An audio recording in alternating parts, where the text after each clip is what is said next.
what if the power balance switches? That, you know, at some point Muslims may be in the majority. You know, I think in one sentence, how safe is multiculturalism with the people who entered Europe under the banner of multiculturalism? Yes, I was coming to this. Having said these two first statements, the third one is, but now you live in the country, you are a citizen, and you are a Muslim citizen, a Dutch Muslim citizen.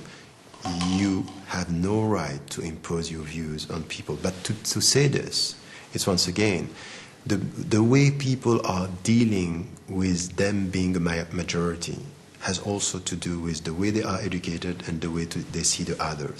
So let us, for the time being, when you are in this situation, we are in this situation, to go through a very deep educational process by saying to the people, you have no right to impose your religion. You have to respect the principles of the other. You are not here to spy on people. You are not here to impose anything. You are here to be respected, to respect and to be respected.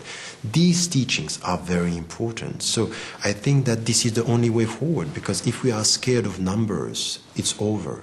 Because, you know, the numbers are going to grow, but we should deal with numbers through a very, very strong educational project here at the grassroots level.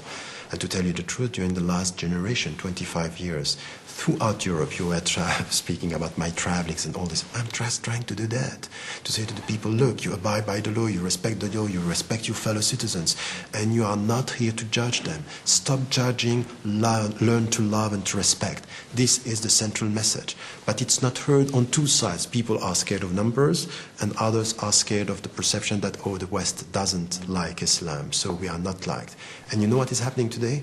We have something which is the worst, which is exactly the opposite of education, is we are nurturing victim mentalities on both sides. People from the West saying, oh, it's a silent colonization, and Muslims on the other side saying, oh, they don't like us. So we are victims, and we look at the others as victims.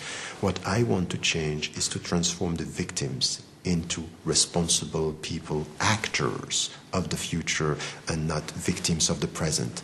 And this is something which is very difficult, because it means that you have to understand the very meaning of citizenship, the very meaning of spirituality from a religious viewpoint, and the very meaning of respect. And the respect is, I'm just asking one thing. Let my choice be my choice, and I have one right, is to be free and autonomous. You have nothing to impose onto me. And this is the starting point of faith and the starting point of democracy. Yeah. So I'm not sure if gay friends who will feel obliged to watch this because they're my friends, if they're going to feel any more relieved by this. Why? Because it seems that in the best case scenario, in the future, they'll be treated by more and more people with respect. You know, but they will feel that ultimately they're not being treated as full 100% people, because they indulge in, or they live after their homosexual nature.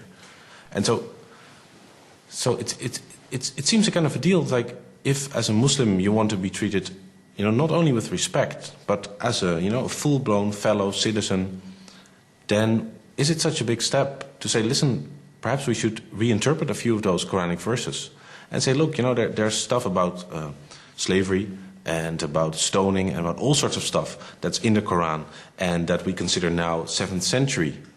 Why don't we do the same thing with these verses about homosexuality? It's not the same. It's not the same. You are speaking about the social construction, and you are speaking about status here, or prohibition. And I think that we are completely wrong if we think that the mutual respect in a multicultural society is you are going to respect me or fully respect me the moment you completely agree with what I am doing. It's never like that. Because the very meaning of multicultural society is that there are cultures, and the cultures are not the same. So we are just saying we have the common law, and we accept that we don't have the same perception of life. And this is it. So don't... Agree to disagree. Yes, but this is very important, because you are right. Some people are just expecting from me sometimes to show them respect means you have to completely agree with me. No, my respect is exactly the opposite.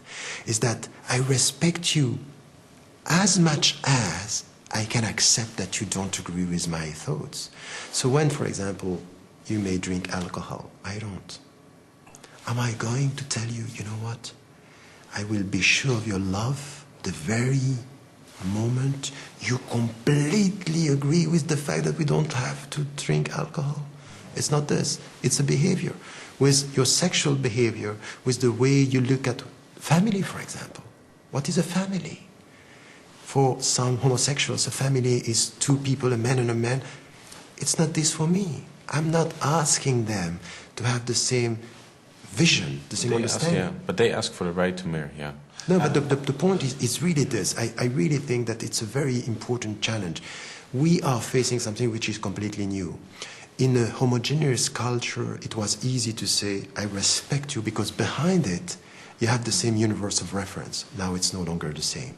Not the same history, not the same stories, and not the same universes of reference. So with this in mind, you should be able to extract someone from his or her universe of reference by saying, I respect who you are, and I may understand or not.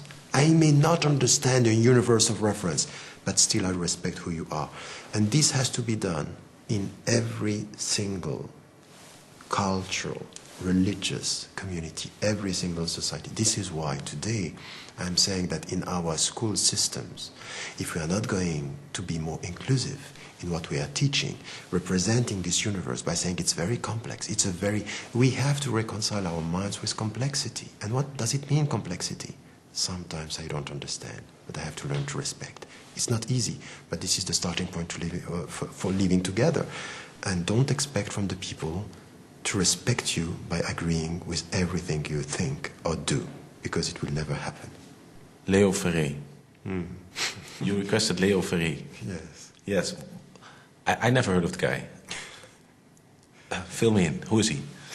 He's he's quite strange because, we were talking about Nietzsche, and Nietzsche said, God is dead. And I studied him. I went through, once again, we are talking about respect. I was reading someone who was suffering by, he was a Christian. He left Christianity and then he said, God is dead. And I studied this and said, this guy is a courageous mind. Leo Ferré was an anarchist, a poet, saying, no God, no master. This was his take. This is, Bakounine, Michel Bakounine, ni Dieu ni maître. And then he was writing poetry and things that were very powerful, challenging the society. A sense of, rebellious. To tell you the truth, I always liked that. I always liked the people who were at the same time open heart, rebellious mind. And he started also to put in music some of the very important, the greatest French poets, Baudelaire, Rimbaud.